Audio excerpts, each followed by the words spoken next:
Captain Elena Rodriguez stood at the viewport of the UES Defiance, watching the massive structure grow larger as they approached. The Galactic Council's primary station stretched across space like a metallic flower, its petals housing different alien civilizations.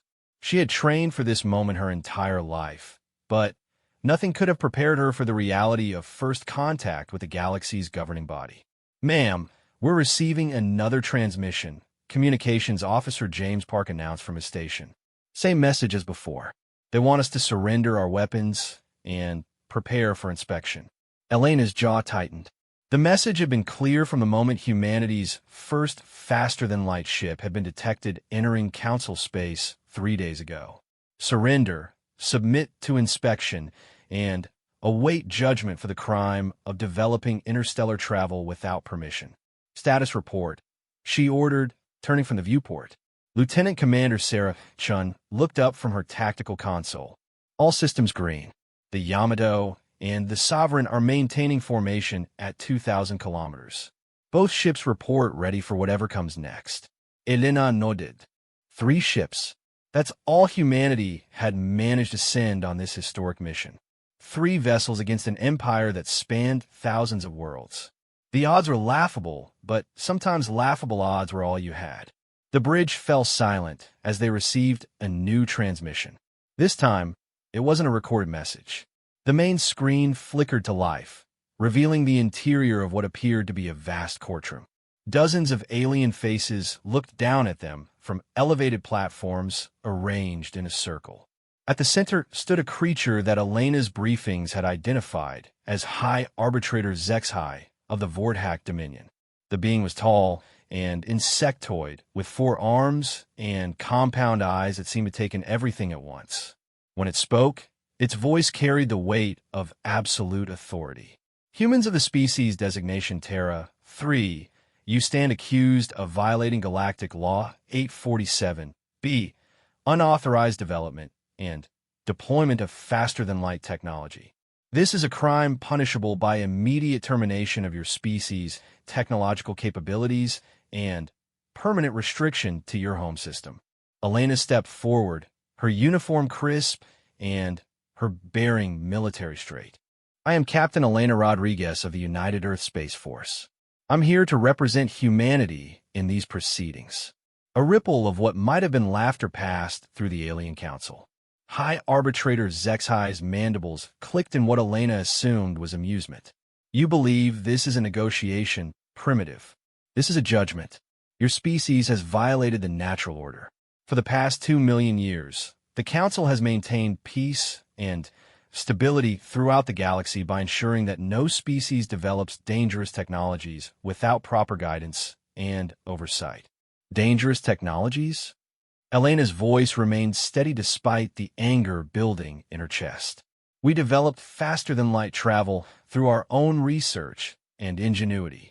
We harm no one." "Harm?" Another alien, this one resembling a cross between an octopus and a tree, leaned forward. "Your species is barely 10,000 years old in terms of recorded civilization. You have spent most of your existence in warfare. You have poisoned your own world, driven countless species to extinction, and your historical records show an alarming tendency toward violence and expansion." Elena felt her crew's eyes on her. They were all thinking the same thing. Everything the alien said was true, but that didn't mean humanity deserved to be caged like animals. "You're right," she said, surprising the Council into silence. "We have made mistakes. We have fought wars. We have damaged our world. But we have also learned from those mistakes. We've begun to heal our planet.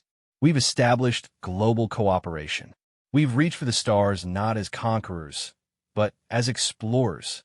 High Arbitrator Zexhai's compound eyes focused on her with uncomfortable intensity. "Words. Empty words from a species that has demonstrated nothing but aggression and self-destruction. Your very presence here proves our point. 3 military vessels. Weapons systems. Even now, you come to us prepared for violence." "We came prepared to defend ourselves," Elena corrected. "There's a difference." "Is there?" A new voice entered the conversation. This alien was different from the others, smaller, more humanoid, with pale blue skin and large dark eyes. I am Counselor Marathon of the Kepler Confederation. Perhaps the human speaks truth. Their ships carry weapons, yes, but they have made no aggressive moves. They could have fired upon our patrol vessels. Instead, they requested dialogue. The insectoid, High Arbitrator's mandibles clicked irritably. The Kepler Confederation's soft approach to lesser species is well known. Counselor is also well known to be ineffective. How many civilizations have you attempted to guide into compliance? How many have ultimately required forceful intervention? Marathon's large eyes blinked slowly. Fewer than those destroyed outright by your methods. High Arbitrator. Elena sensed an opportunity. The council wasn't unanimous. There were factions, disagreements. Perhaps there was room for diplomacy after all. If I may, she interjected, I'd like to propose something. You speak of guidance and oversight. You say that species need to be carefully managed as they develop. What if we could prove that humanity is different? What if we could demonstrate that we're capable of responsible growth without your direct intervention? The chamber erupted in a cacophony of alien voices. Some seemed outraged by her presumption, others intrigued. High Arbitrator Zexhi's forearms gestured sharply, and silence fell. You would propose what, exactly? Elena took a deep breath. This was the moment that would define humanity's future. A trial period. Give us a chance to prove ourselves. Set specific goals, benchmarks that we must meet. If we fail, then we accept your judgment. If we succeed, then perhaps there's a place for humanity in your galactic community as equals, not subjects. The silence that followed was deafening. Elena could hear her own heartbeat as she waited for the council's response. Finally, Counselor Marathon spoke. An interesting proposal. What sort of benchmarks would you suggest? Before Elena could answer, High Arbitrator Zexhi cut her off. Irrelevant. The law is clear. Unauthorized FTL development carries a predetermined penalty. There are no provisions for trials or testing periods. The law can be amended. Marathon replied coolly. We are the council. We make the laws. Some laws exist for good reason. Another alien interjected. This one looked like a living crystal formation. The human's own history supports the High Arbitrator's position. They have had over 50 wars in the past century alone. Their weapons technology advances at an alarming rate. Nuclear weapons, biological weapons, artificial intelligence capable of independent thought. They develop these things without considering the consequences. Elena felt her heart sink. How could she argue against their own history? But then she remembered something her grandmother had told her years ago. The past doesn't define us, Mija. What we choose to do next does. You're absolutely right, she said, straightening her shoulders. We have made terrible mistakes. But that's exactly why we should be given a chance to prove we've learned from them. You speak of our wars, but you don't mention that we've had no global conflicts for over 80 years. You mention our weapons, but you don't mention that we've voluntarily dismantled most of our nuclear arsenals. You point to our environmental damage, but you ignore the fact that we've reversed climate change and restored damaged ecosystems. She gestured to the screen behind her, where images of Earth began to display. Look at what we've accomplished in just the past century. Global cooperation, sustainable technology, space exploration conducted jointly by all nations. We didn't need your guidance to learn these lessons. We learned them ourselves through trial and error, through the consequences of our own actions. The crystal entity's voice resonated like wind chimes. Pretty words and carefully selected images. But can you guarantee that these positive trends will continue? Can you promise that humanity will not revert to its warlike nature when faced with the vastness and challenges of galactic civilization? Elena met the alien's gaze steadily. No, I can't guarantee anything. But neither can you guarantee that your method of force control actually creates better civilizations. How many species have you guided into compliance? And how many of those have truly thrived versus simply existing under your oversight? Murmurs rippled through the chamber. Elena pressed her advantage. What we can offer is something different. A partnership. A species that has faced its own darkness and chosen to move beyond it. We're not asking you to trust us blindly. We're asking for the opportunity to earn that trust. High Arbitrator Zexai's mandibles clicked rapidly. Even if such a trial period were theoretically possible, what makes you believe humanity would succeed where others have failed? Your species is young, impulsive, and prone to emotional decisions. You lack the wisdom that comes with age. Maybe, Elena admitted. But we also have something that age sometimes costs. We have hope. We have the willingness to take risks for something better. And we have the stubborn refusal to accept that things can't change. She looked around the chamber, meeting as many alien gazes as she could. You've built an empire based on control and fear. You maintain peace through suppression. But what if there was another way? What if diversity of thought and approach actually made the galaxy stronger, not weaker? Counselor Marathon leaned forward. What specific benchmarks would you propose for this trial period? Elena had been hoping for this question.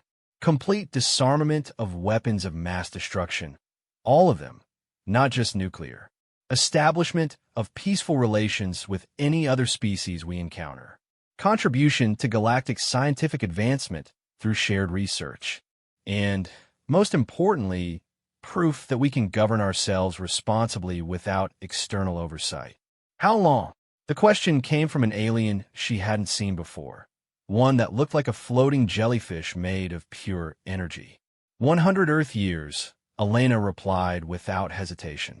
Long enough to prove lasting change. Short enough that if we fail, the damage can be contained. High Arbitrator Zexai's forearms spread wide in what Elena was beginning to recognize as a gesture of dismissal. Absurd. 100 years is nothing.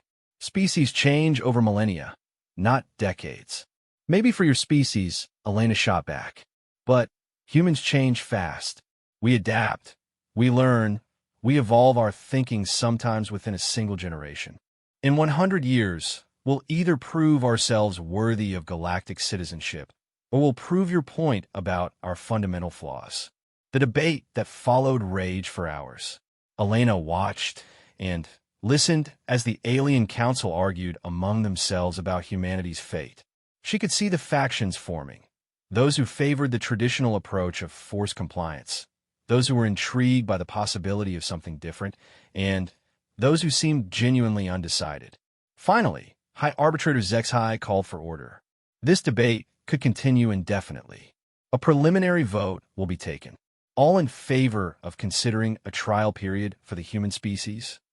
Elena held her breath as lights appeared above each council member station. Green for yes, red for no, yellow for abstention. The results were closer than she had dared hope. 47 green, 51 red, 12 yellow. The motion fails, Zexai announced. However, the margin is narrow enough to warrant further discussion. We will reconvene in 12 hours for final deliberation. As the transmission ended, Elena slumped into her command chair. Close, but not close enough. They had 12 hours to change at least 3 minds, or humanity would be confined to Earth forever. Mong. Communications Officer Park's voice was tight with tension. We're receiving private communications from several council members. They want to speak with you individually. Elena Straiktenet. The game wasn't over yet. Schedule them. And James? Make sure our other ships are ready. If diplomacy fails. Understood, Captain. Elena stared out at the massive alien structure before them. Somewhere in that maze of metal and technology, decisions were being made that would determine the fate of every human who would ever live. She had 12 hours to change the course of galactic history. She intended to make every minute count. The first private communication came from Counselor Marathon of the Kepler Confederation. Elena found herself in her ready room, facing the blue-skinned alien on her personal display. The conversation that followed would change everything. Captain Rodriguez, Marathon began, her voice carrying a musical quality that Elena found strangely comforting. I must speak with you about things that cannot be discussed in open session. I am listening. Marathon's large dark eyes seemed to look directly into Elena's soul. The council you see is not the council that truly rules. High Arbitrator Zexhai and his faction represent the old guard, those who believe in absolute control. But there are others, hidden voices who have grown tired of the stagnation that control brings. Elena leaned forward. What are you saying? I'm saying that your proposal has created ripples far beyond what you can see. There are entire civilizations within the Council territories who live as virtual slaves, their every action monitored and controlled. They are forbidden from developing new technologies, exploring beyond their designated systems, or even governing themselves according to their own cultural values. The implications hit Elena like a physical blow. How many? Nearly 2/3 of all member species. They joined the Council not through choice, but through the same ultimatum you face now. Comply or be destroyed. Elena felt sick. And you're part of this system? Marathon's expression grew pained. My people, the Kepler Confederation, were among the early voluntary members. We believed in the Council's stated mission of peace and cooperation. It wasn't until later that we realized what the Council had become. By then, we were too deeply embedded to resist openly. But you're resisting now. Some of us are trying. Your arrival has given us an opportunity we've never had before. A chance to challenge the system from within. Elena's mind raced. The vote. Those 12 abstentions weren't uncertainty. They were a message. Precisely. 12 council members who couldn't vote against the old ways openly, but couldn't bring themselves to vote for them either. If we could convince just 4 of them to change sides, we'd have a majority. Elena paused. What would you need from me? Marathon's image flickered slightly as encrypted data began transmitting alongside their conversation. What I'm about to show you could be considered an act of treason by the Council. I'm trusting you with information that could destroy my people if misused. Elena's display showed star charts, technical specifications, and what appeared to be historical records. As she scanned the data, her blood began to boil. She struggled to find words. This is evidence of genocide. 17 species that refused to comply with Council oversight. All of them eliminated through various means. Some through direct military action, others through engineered plagues, a few through economic strangulation. The Council's public records list them as voluntarily withdrawn from galactic contact. Elena stared at the evidence before her.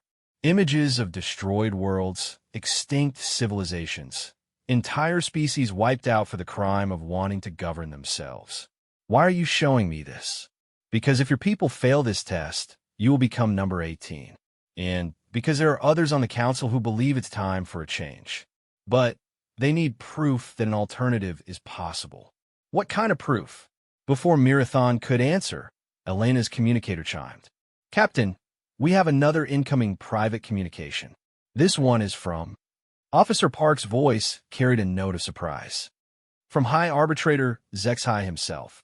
Elena felt her pulse quicken. Counselor Marathon, I need to take this. Of course. But, Captain, remember what I've shown you. Remember what's at stake for more than just humanity.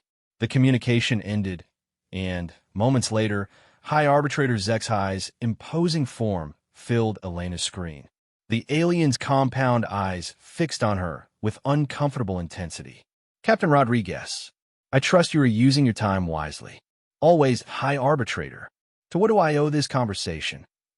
Zexhai's mandibles clicked in what Elena was beginning to recognize as either amusement or irritation. I'm curious about something. Your species' history shows a pattern of behavior that concerns me. When faced with threats, humans tend to respond with violence. When faced with challenges, you escalate rather than seek compromise. Yet here you stand, offering words when your instincts surely tell you to fight. Elena chose her words carefully. Perhaps it shows how much we've grown. Or perhaps it shows how naive you are about the realities of galactic politics. Zexhai leaned forward. Let me share something with you, Captain. A truth that may save your species unnecessary suffering. Elena waited. The Council's authority extends across 96% of known space. We have fleets that dwarf your entire planet's military capability. We have weapons that could sterilize Earth from across the galaxy. Your 3 ships, impressive though they may be by your standards, represent less threat to us than insects to an elephant. I understand the disparity in our capabilities. Do you? Then, you understand that this entire proceeding is a formality. Your fate was decided the moment you entered our space. The only question is whether your species will be permitted to continue existing under our guidance, or whether you will be eliminated as a threat to galactic stability. Elena felt her temper rising, but forced herself to remain calm. Then, why the deliberations? Why not just proceed with whatever you've already decided? Zexai's forearms gestured in complex patterns. Because some on the Council suffer from sentiment. They see potential where experience teaches us to see only danger. Counselor Marathon and her faction believe that beings can change, that growth is possible. I have seen too many species fail to share their optimism. What if they're right? What if they are wrong? What if humanity proves to be as destructive as every other young species we've encountered? What if your growth is merely a temporary phase that will revert under pressure? Elena studied the alien's face, looking for any sign of uncertainty. You sound like someone who's been disappointed before. For a moment, Zexai's entire demeanor changed. Something almost vulnerable flickered across his features. My own species was much like yours once. Young, aggressive, confident in our superiority. We believed we could conquer the galaxy through force of will and advanced technology. What happened? We met the Council. Or rather, we met the species that would eventually become the Council. They offered us the same choice we offer you now. We chose to fight. Elena felt a chill run down her spine. And my people learned the hard way that youth and aggression are no match for age and patience. We were educated about our place in the galactic order. The Vorthack Dominion you see today exists only because we accepted that education. The implications were staggering. You're not in charge. You're prisoners. We are partners. We have found our place within the greater order. After your original culture was destroyed. After our original culture was refined, improved, made compatible with galactic civilization. Elena stared at the alien leader, seeing him in an entirely new light. You're trying to save us from the same fate. I'm trying to save the galaxy from another war. Your species shows every indication of following the same path mine did. The same path 17 others have taken. Each time, the Council has been forced to take increasingly severe measures to maintain stability. Elena's mind reeled.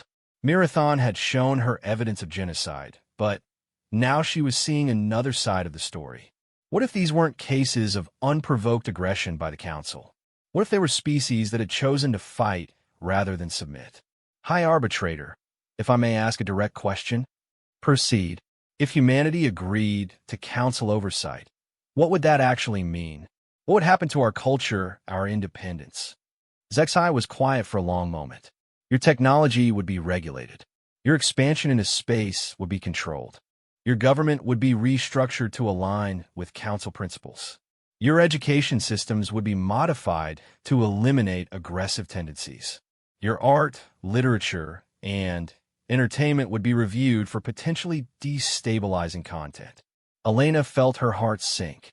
In other words, everything that makes us human would be eliminated. Everything that makes you dangerous would be eliminated. What remained would be peaceful, stable, and capable of contributing to galactic civilization. But it wouldn't be us anymore. It would be a better version of you. The conversation ended shortly after, leaving Elena alone with her thoughts. She now had pieces of a larger puzzle, but they didn't fit together in any way that offered hope. The Council was both the protector of galactic peace and the destroyer of species independence. They offered cooperation that came at the cost of identity. Her next conversation was with the crystal entity, who introduced itself as Resonance of Ancient Songs. The being's communication was unlike anything Elena had experienced, words that seemed to vibrate through her bones rather than her ears.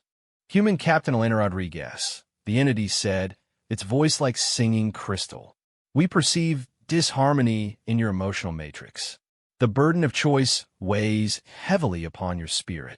That's one way to put it, Elena replied. I'm trying to understand the true nature of this council, and everyone I speak with tells me a different story. Truth fragments. Each speaker shares partial understanding. We who are resonance offer complete harmonic picture. I'm listening. What followed was the most alien conversation of Elena's life. The crystal being communicated in overlapping concepts that took her several minutes to fully understand. But gradually a clearer picture emerged. The council had indeed been founded with noble intentions. Ancient species had come together to prevent the kind of galactic wars that had nearly destroyed all life in this region of space millions of years ago. Their methods had been gentle at first, focusing on guidance and education. But as younger, more aggressive species emerged, the Council's methods had grown harsher. Each conflict had taught them that soft approaches failed when dealing with species that refused to learn from the mistakes of others. Over time, the Council had evolved into something far removed from its original ideals. The pattern repeats, Resonance explained. Young species emerge. Young species develop dangerous technologies. Young species believe themselves superior. Young species must be taught otherwise. But what if the pattern could be broken? Impossible thought. Pattern exists across millions of cycles. Pattern is fundamental law of galactic evolution. Elena felt frustration building. Laws can be changed. Patterns can be broken. That's what humans do. We find new ways. Human confidence noted. Human confidence observed in 17 previous species. Human confidence proved incorrect in 17 previous attempts. Maybe the 18th time will be different. Human hope admirable. Human hope irrelevant to galactic reality. The conversation with Resonance left Elena feeling more isolated than ever. Even species that seemed sympathetic to humanity's cause viewed their situation as hopeless. She was beginning to understand that the Council wasn't evil in any traditional sense. It was simply a massive bureaucracy that had calcified around a single solution to galactic conflict: absolute control. Her final private conversation came from an unexpected source. Captain Yuki Tanaka of the UES Yamato requested a private channel. Elena, Yuki's familiar face appeared on her screen, but her expression was grim. We need to talk. What's your status, Yuki? That's what I'm calling about. My science team has been analyzing the data we've collected since entering Council space. Elena, their technology is beyond anything we imagined. How far beyond? Their smallest patrol ships could probably destroy our entire fleet without taking damage. The Council station we're approaching has enough firepower to sterilize Earth from here. But that's not the worst part. Elena felt her stomach drop. What's the worst part? They're not even trying to hide it from us. All of this information is freely available in their public broadcasts. Elena, they're so far ahead of us technologically that they don't consider us a threat at all. To them, we're literally insects. Elena closed her eyes. Your recommendation? Honestly, I think we should consider surrender. Not submission to their oversight, actual surrender. Accept whatever terms they offer and try to rebuild our civilization under their guidance. And give up everything that makes us human. Yuki was quiet for a moment. Maybe being human isn't worth the alternative. After ending that conversation, Elena sat alone in her ready room, staring out at the stars. 3 conversations, 3 different perspectives, and all of them led to the same conclusion. Humanity was doomed. They could submit and lose their identity, or they could fight and lose everything. Unless Elena's eyes fell on the data packet Counselor Marathon had transmitted. Evidence of genocide, yes, but also something else. Technical specifications for Council technology. Star charts showing the locations of every member world. Communication protocols that might allow unauthorized access to Council networks. A crazy idea began to form in Elena's mind. What if the choice wasn't between submission and destruction? What if there was a third option that no one had considered? What if humanity could change the game entirely? She activated her communicator. Bridge, this is the captain.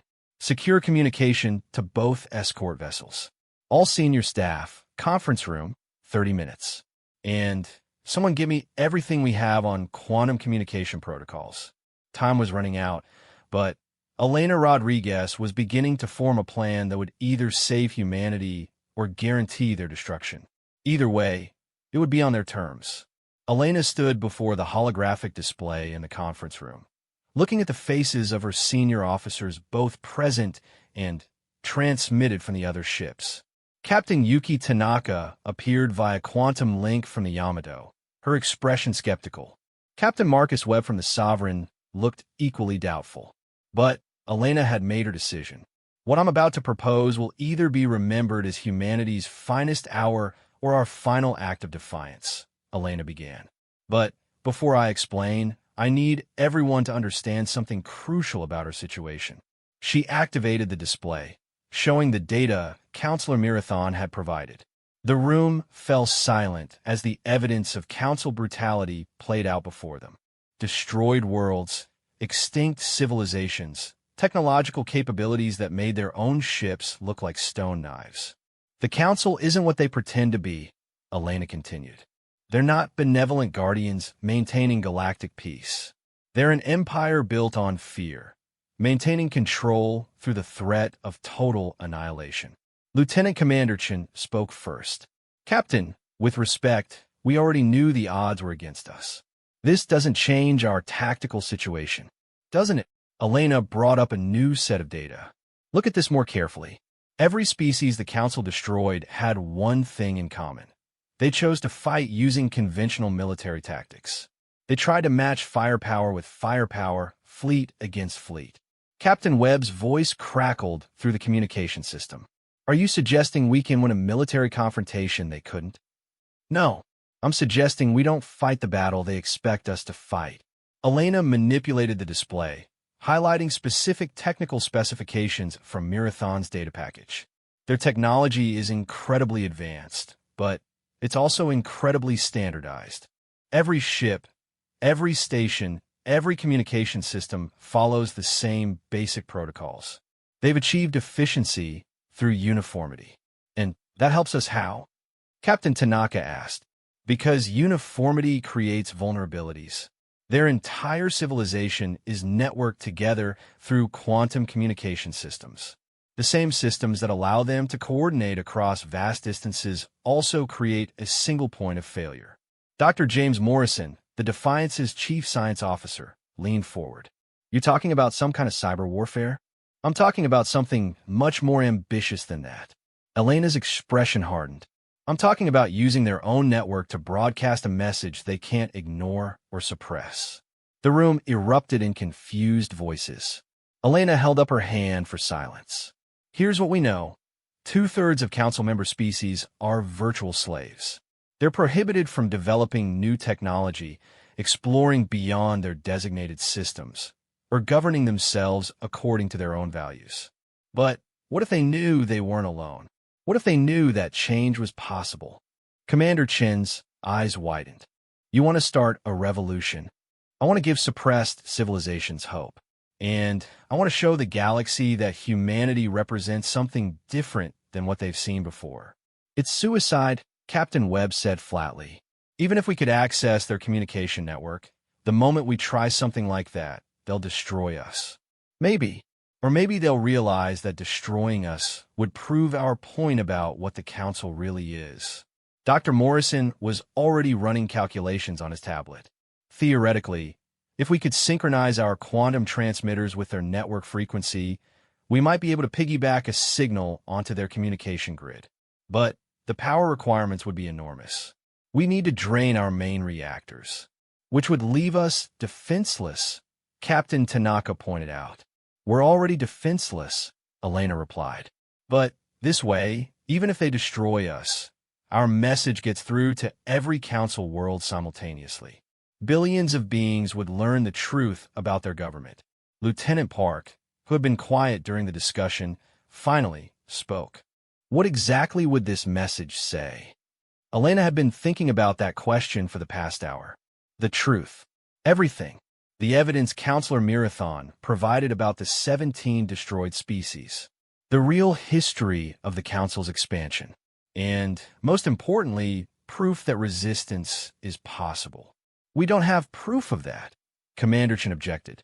We haven't resisted anything yet. The proof isn't that we've succeeded. The proof is that we tried something different. Elena looked around the room. Every species that faced this choice before chose either submission or conventional warfare. We're going to choose option 3, information warfare. Captain Webb's image leaned forward on the display. And if it doesn't work, if we burn out our reactors and they just jam our signal, then we go down fighting, but we go down as humans. Free humans who chose their own fate. The debate that followed was intense. Every senior officer raised valid concerns about the plan. The technical challenges were enormous. The risk of failure was high. The chances of survival were minimal even if they succeeded. But gradually, something Elena hadn't expected began to happen. The more they discussed the details, the more feasible the plan began to seem. Dr. Morrison worked out a way to synchronize their transmitters. Commander Chen calculated optimal power distribution. Lieutenant Park developed a way to package their data for maximum impact and minimum transmission time. There's one more thing to consider, Captain Tanaka said near the end of the discussion. If we do this, we're not just risking our own lives. We're potentially starting a galactic civil war. Elena nodded. I know, but is that worse than allowing the current system to continue? How many more species will the Council destroy over the next million years? How many civilizations will be forced to give up everything that makes them unique? That's not our decision to make, Captain Webb argued. Isn't it? Elena challenged. We're here as representatives of humanity. We have information that could change everything. Don't we have a responsibility to share it? The vote, when it came, was closer than Elena had hoped, but decisive enough to proceed. 7 in favor, 3 opposed, 2 abstentions. They would make the attempt. The next 6 hours were a blur of frantic preparation. Technical teams from all 3 ships worked together to modify their quantum transmitters. Dr. Morrison's team developed a compression algorithm that could package terabytes of data into a transmission burst lasting less than 30 seconds. Commander Chen coordinated with the other ships to ensure they could maintain formation while diverting maximum power to the transmission array. As they worked, Elena found herself thinking about the conversations she'd had with the council members. Marathon's quiet desperation for change. Zexai's resigned acceptance of a system he clearly didn't fully believe in. Resonance of ancient songs' crystalline certainty that nothing could ever change. What if they were all wrong? What if the galaxy was ready for something different? Captain, Lieutenant Park announced, we're receiving the signal to reconvene council session. They want our final answer. Elena checked her chronometer. They needed at least 2 more hours to complete preparation for their broadcast attempt. Tell them we request an extension for final deliberations. Something about consulting with Earth Command. And if they refuse, then we proceed with what we have. Fortunately, the Council granted the extension, though Elena suspected it was more amusement than accommodation that motivated them. From their perspective, they were watching insects scurry around before inevitable extermination. That perspective was about to change. Transmission array modification complete, Dr. Morrison reported. We've successfully tested synchronization with their quantum communication frequencies. We can piggyback our signal onto their network. Data package ready, Commander Chen added.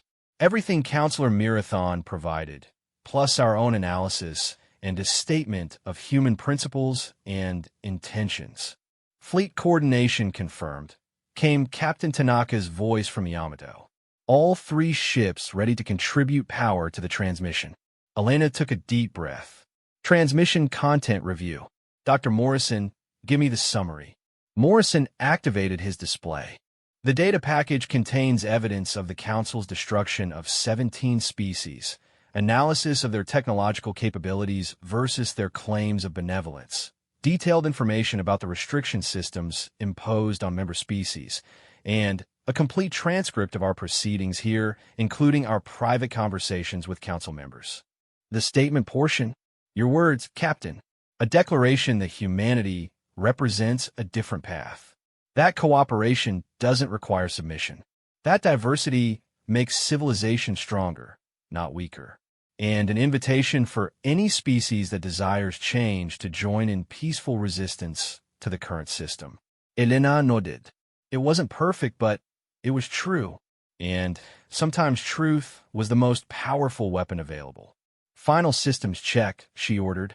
Reports came in from all stations. Everything was ready. They had one chance to change the course of galactic history, or die trying. Communications, send a message to the Council. Tell them we're ready to present our final position.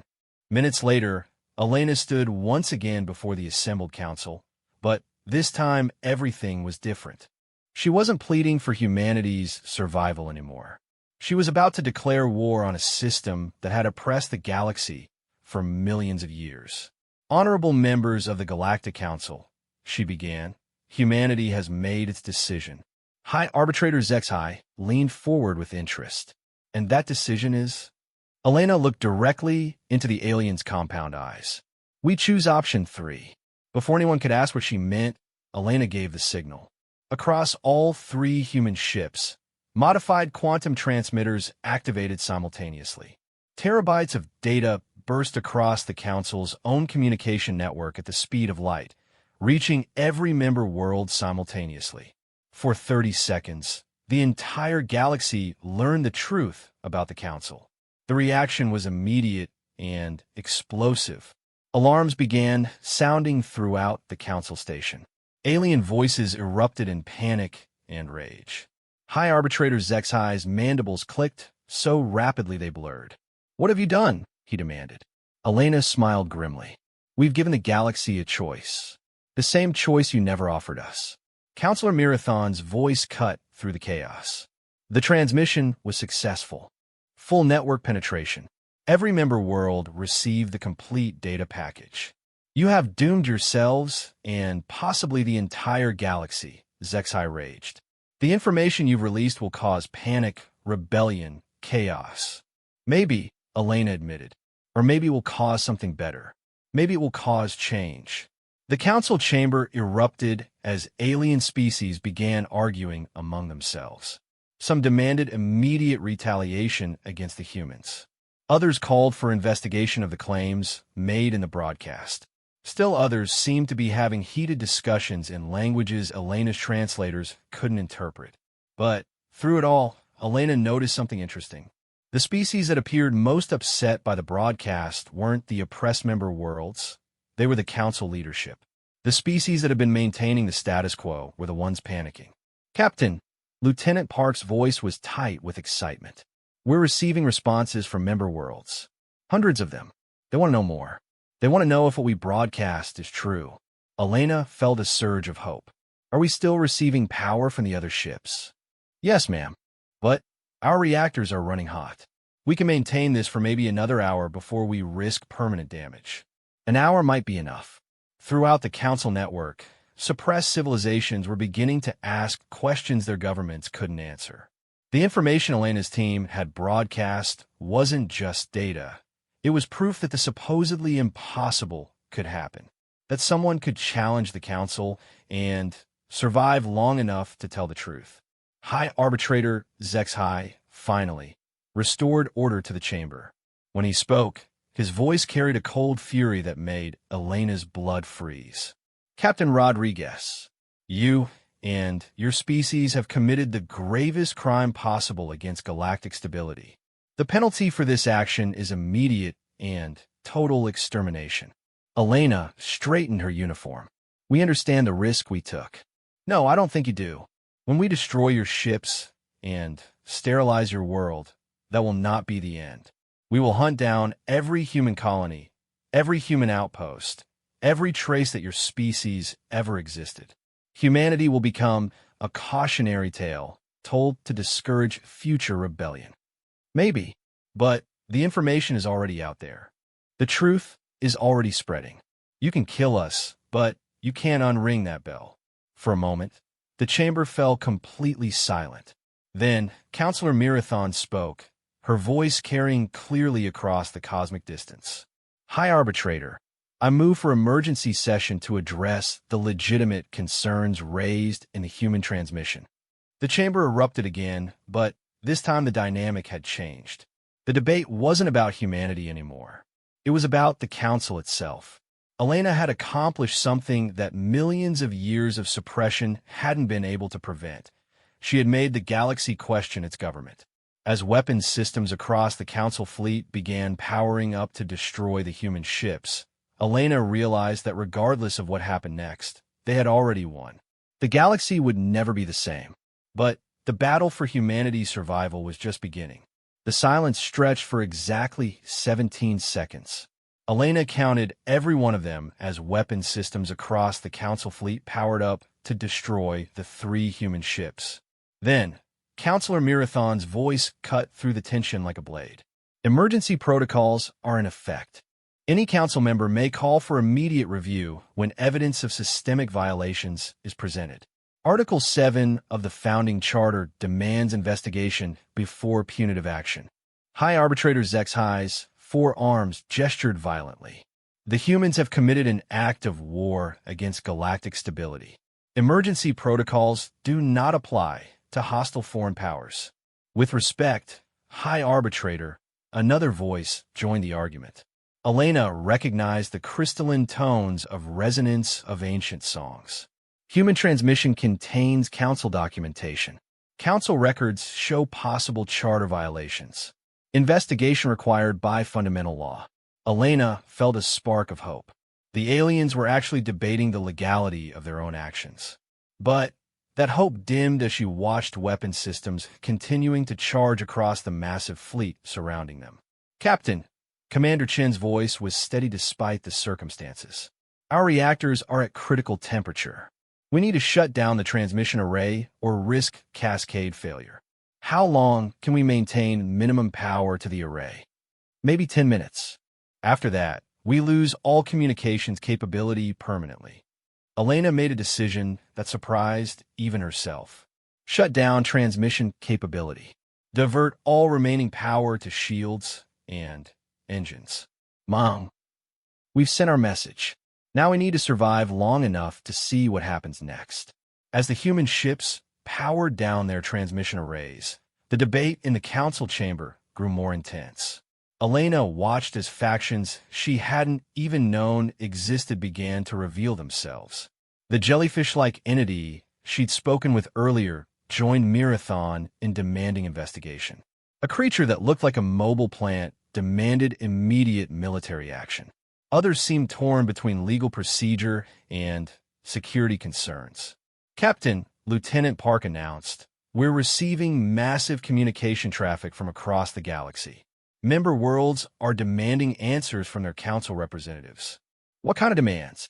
"Questions about the restrictions on technological development.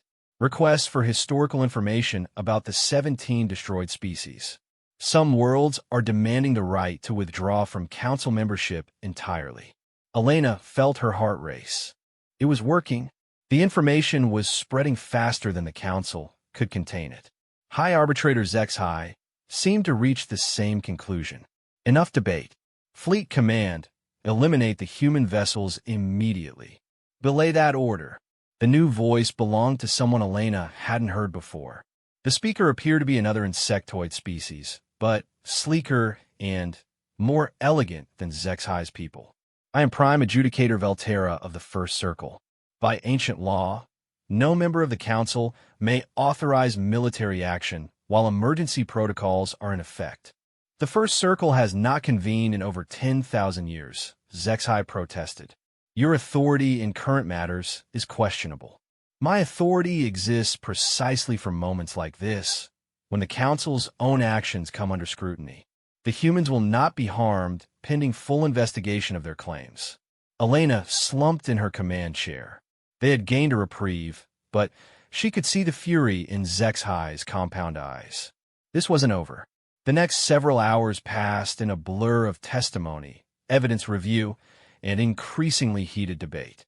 Elena found herself called upon to answer questions from council members she hadn't even known existed. Some were hostile, others curious, a few seemed actively supportive. But the real drama was happening across the galaxy. Reports flooded in from member worlds demanding answers. Several species announced they were suspending cooperation with Council directives pending investigation of human claims. 3 entire star systems declared independence from Council authority. The situation is becoming untenable, Elena overheard Councillor Marathon say during a brief recess. We're facing the possibility of complete governmental collapse.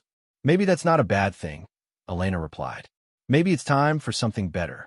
Change is never simple, Captain. Even positive change can bring terrible costs. Elena nodded, understanding the weight of what she'd set in motion. But sometimes the cost of not changing is worse. When the formal session resumed, Prime Adjudicator Velterra announced the results of the preliminary investigation. The evidence presented by the human delegation has been verified as authentic. Council records confirm the destruction of 17 species over the past 50,000 years. Furthermore, current restriction protocols exceed the authority granted by the original charter. The chamber erupted. Species that had supported the current system found themselves faced with evidence they couldn't deny. Others demanded immediate reform. Still others called for complete dissolution of the council structure. High Arbitrator Zexai rose to his full imposing height. Even if irregularities occurred in the past, the fundamental purpose of the council remains valid. Galactic stability requires control of dangerous technologies and aggressive species. The humans have proven our point by their very actions here. Have we? Elena stood to address the chamber.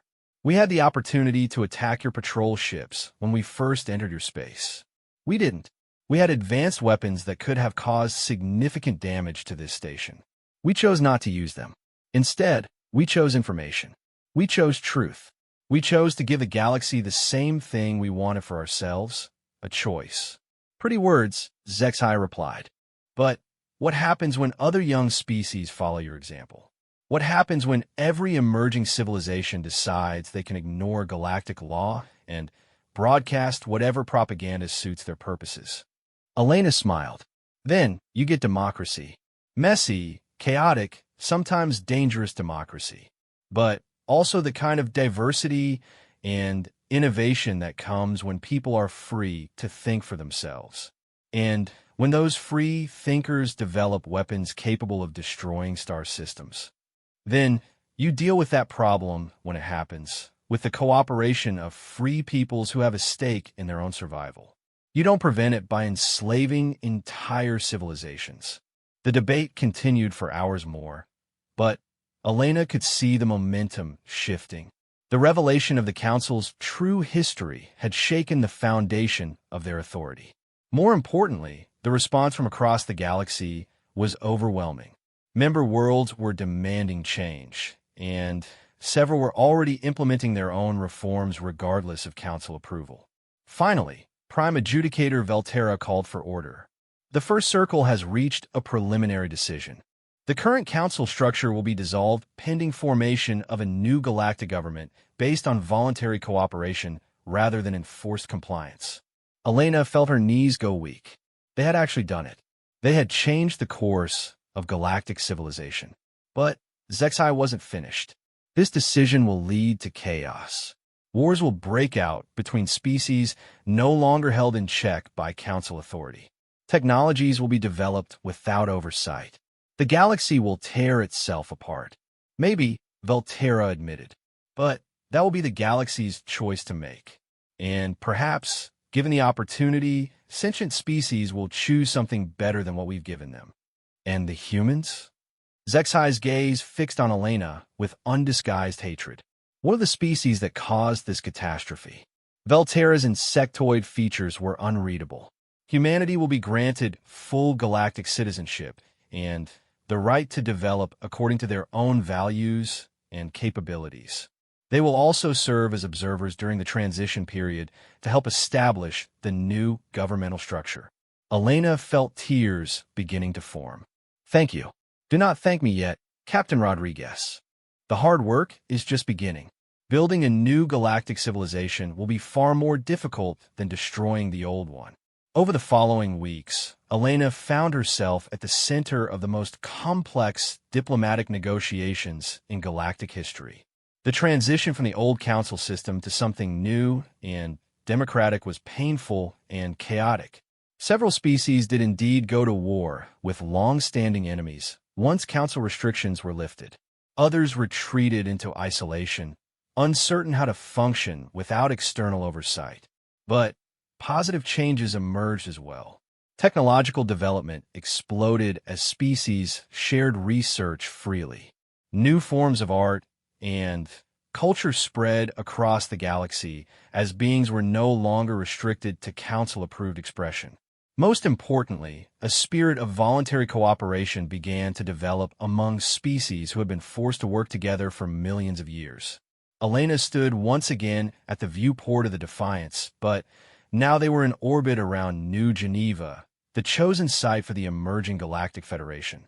The planet had been neutral territory for millennia, making it an ideal location for the new government. "Ma'am," Lieutenant Park approached with a communication pad. "Message from Earth Command. They want to know when you're coming home." Elena smiled. "Tell them soon. But first, we need to make sure this new government can function without us. The galaxy needs to learn to govern itself. And if it can't, if Zexhai was right about chaos and war." Elena looked out at the ships from hundreds of species working together to build something unprecedented. "Then, we'll help them figure out. That's what humans do. We find new ways to solve old problems." Months later, Elena finally returned to Earth to a hero's welcome she felt she didn't deserve. She had gone to space as a military captain and returned as an accidental revolutionary. The transition to the new Galactic Federation continued to be difficult, but early signs were encouraging. During her debriefing, Admiral Sarah Chun, no relation to her former tactical officer, asked the question Elena had been dreading. "Captain Rodriguez, in your professional opinion, was the risk you took justified by the outcome?" Elena considered the question carefully. Billions of beings across the galaxy were experiencing freedom for the first time in millions of years. But that freedom had come at the cost of stability, and it was too early to tell whether the new system would ultimately prove better than the old one.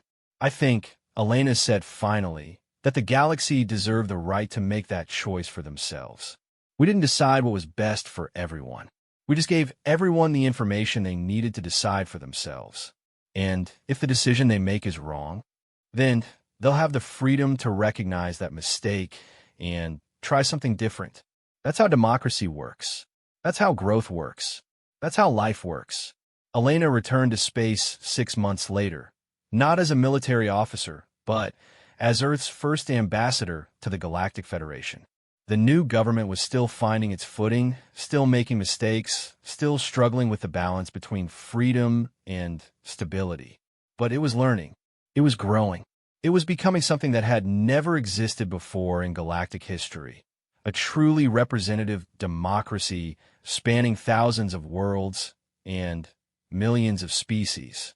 High Arbitrator Zexhai, now called simply Arbitrator Zexhai, had been elected to represent his species in the new government.